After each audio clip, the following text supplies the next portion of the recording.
Assalamualaikum warahmatullahi wabarakatuh. Perkenalkan, nama saya Selviani dari program studi Teknik Informatika. Di sini saya akan menjelaskan materi mengenai konsep dasar sistem operasi. Oke, langsung saja kita menuju materinya. Pengertian sistem operasi.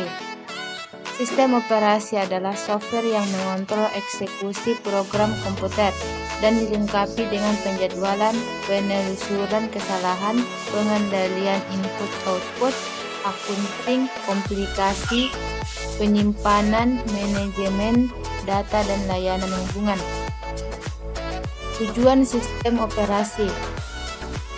Sistem operasi dimaksudkan untuk memudahkan penggunaan komputer secara efisien. Sistem operasi mengatur secara optimal sumber daya sistem komputer. Sifat-sifat sistem operasi.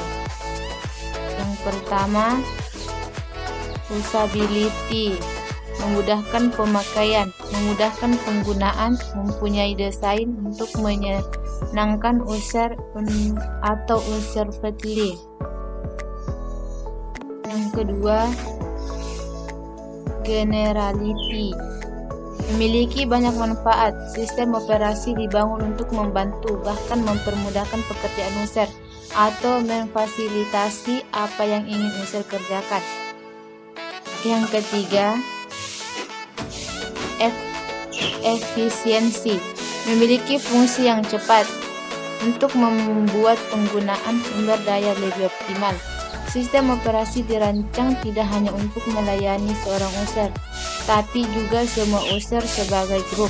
Salah satunya adalah berkoordinasi dengan user untuk berbagi sumber daya.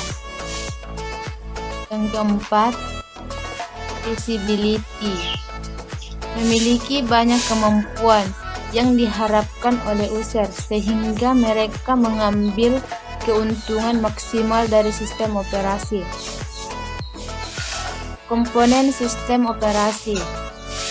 Ada dua bagian utama sistem operasi, yaitu yang pertama supervisor atau komponen manajemen, yang kedua komponen pendukung. Yang pertama, supervisor atau komponen manajemen, yaitu bagian dari fungsi sistem operasi yang tugasnya mengontrol keseluruhan lingkungan sistem pemrosesan data. Fungsi-fungsi yang dikontrol antara lain: yang pertama, pengelolaan pekerjaan, yaitu mengalokasikan sumber daya yang dapat dimintakan prioritas untuk menjalankan program, penjadwalan pekerjaan. Supervisor atau komponen manajemen, pengelolaan tugas, yaitu pengawasan terhadap sumber daya yang tidak dapat dimintakan prioritas menjalankan program. Pengelolaan data, membantu mengalokasikan strategi sampai ke level bawah atau file. Pengawasan semua rutinitas aktivitas, semua input-output termasuk interfase ke pemakai. Juga pengelolaan ruangan, metode akses atau aluran program, pengelolaan buffer, dan perbaikan kesalahan. Komponen pendukung, yaitu bagian dari fungsi sistem operasi yang bertugas memelihara data atau rekor, mendukung program tambahan dan dukungan input lainnya. Struktur dasar sistem operasi. Yang pertama, sistem monolitik. Sistem operasi sebagai kumpulan prosedur dapat saling dipanggil oleh prosedur lain bila diperlukan, contohnya Unix.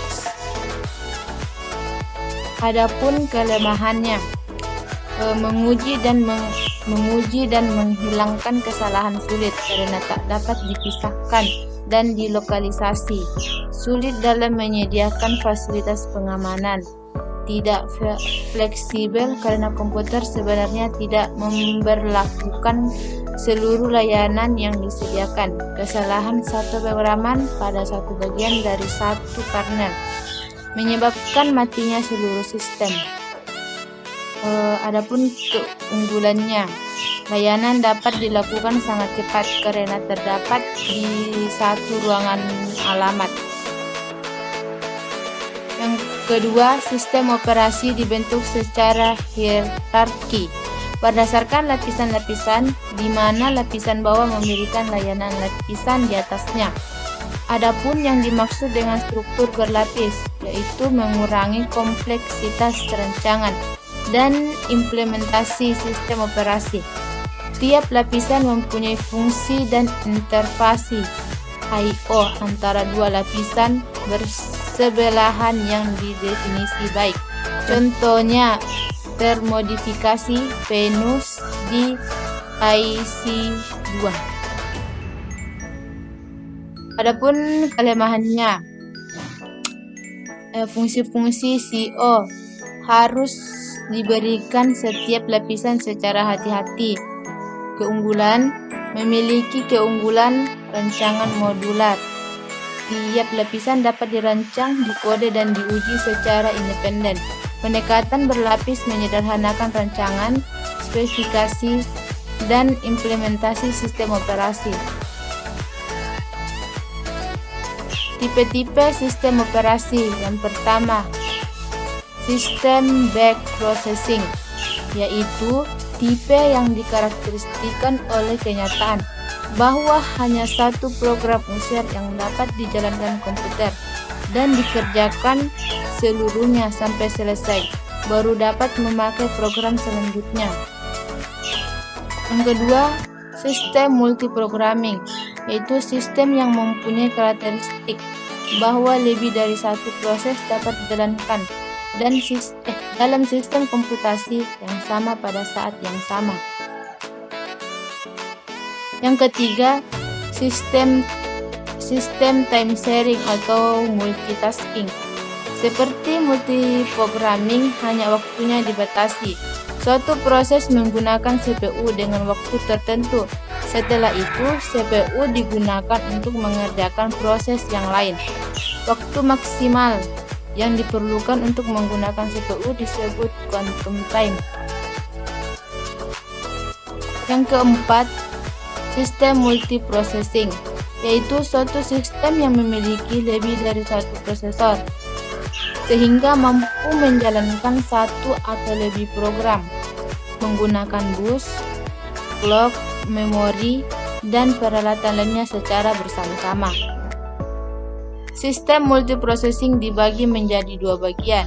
Yang pertama, symmetric multiprocessing, yaitu tiap prosesor memiliki sistem operasi yang sama. Yang kedua, asymmetric multiprocessing, yaitu suatu prosesor berfungsi sebagai master prosesor, mengatur penjadwalan dan mengalokasikan kerja tiap-tiap prosesor, sedang prosesor lain berfungsi sebagai slave.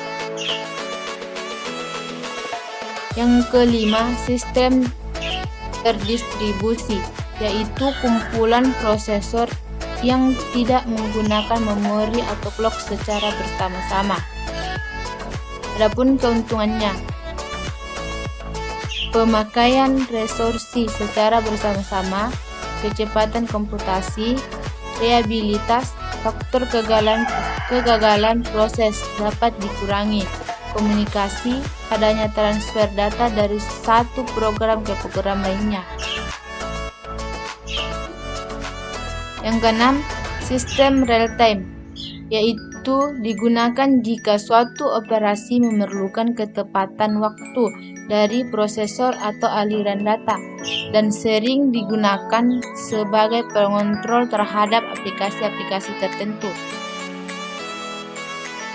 Ada dua bentuk sistem real time. Yang pertama, hard real time, yaitu menjamin critical task dapat diselesaikan tepat pada waktunya.